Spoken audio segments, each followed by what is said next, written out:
Now, a quick few highlights about healing during the Second Temple Judaism period. So, by Second Temple Judaism, we're referring here to the period after Babylonian captivity. So, when those who had been taken off into captivity have returned back to Judea, and the influences that occurred under the Persians, and then subsequently under the Greeks, and then with the Romans. So Second Temple Judaism is that period of time from about 586, that the captivity into Babylon, to the time when the Second Temple was destroyed, which is AD 70.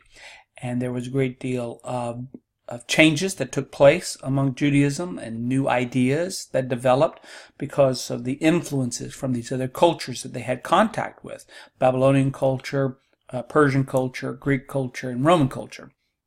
So one of the things about healing during this time is after Babylonian exile, so when the Persians allowed Jews to come back and to rebuild Jerusalem and to rebuild the temple, we see two ideas that begin to emerge. One is more of the concept that the suffering of the righteous. In other words, that suffering is not just the result of sin that a person commits or because of foolish actions. That there can be suffering that the righteous endure or the righteous go through for other reasons, instead of God's disciplining of them. It could be that there are evil powers that are at work, and evil forces that are at work.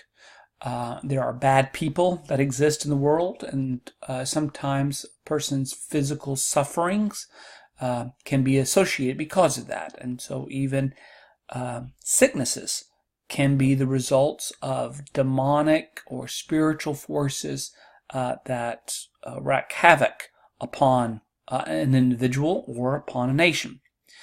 The other idea that emerged is that God heals the righteous by raising them to a new life after death. And now, in particular, during the Hellenistic period, that is, after the time of Alexander the Great comes through, so after around 333 BC, Greeks are entering into the area. There arises a resistance against one particular Greek ruler, Antiochus Epiphanes, in which there's a great deal of martyrdom, deaths that occur, but there arises a belief in a future resurrection of the body, and a belief that God's justice for the righteous will be seen in this next life. And while a righteous person might suffer, they might be sick because of evil influences in the world, that healing eventually comes in the next life. So this is an idea that didn't really exist in the pre-exilic period for Judaism, and becomes much more popular during this particular time. So about 200 years before the time of Jesus, Jews are beginning to express this idea of a future better life after death. Also, we see that sickness becomes much more frequently associated with demonic activities. So looking at either Satan or looking at angels or demons, these are these spiritual entities that can make a person sick. So the idea of exorcisms also start arising, to exorcise a demon out of a person. Sometimes these demons then cause a person to be ill, and so when a person is healed, they can be healed of the demon and be healed of the disability or the illness that particular demon inflicts upon them. Some groups we see, particularly like at Qumran, even extend the idea of biblical exclusion of sick people. So whereas a person with leprosy might not be able to enter in certain parts of the temple or the tabernacle, and where certain people with disabilities couldn't be a high priest and enter into the Holy of Holies, couldn't serve God because of that disability. Well, at Qumran, those kinds of sick people or people with disabilities were excluded out of the camp, and so they couldn't even belong to the group. But Qumran community is quite unique in that this is a group that developed during this period of time, probably sometime during the Hellenistic period, when the temple priesthood is becoming more influenced by Greek culture and making alliances with the Greek powers. A group of probably priests go out here and form this community out by the Dead Sea. And so it's much more of a kind of a priestly community.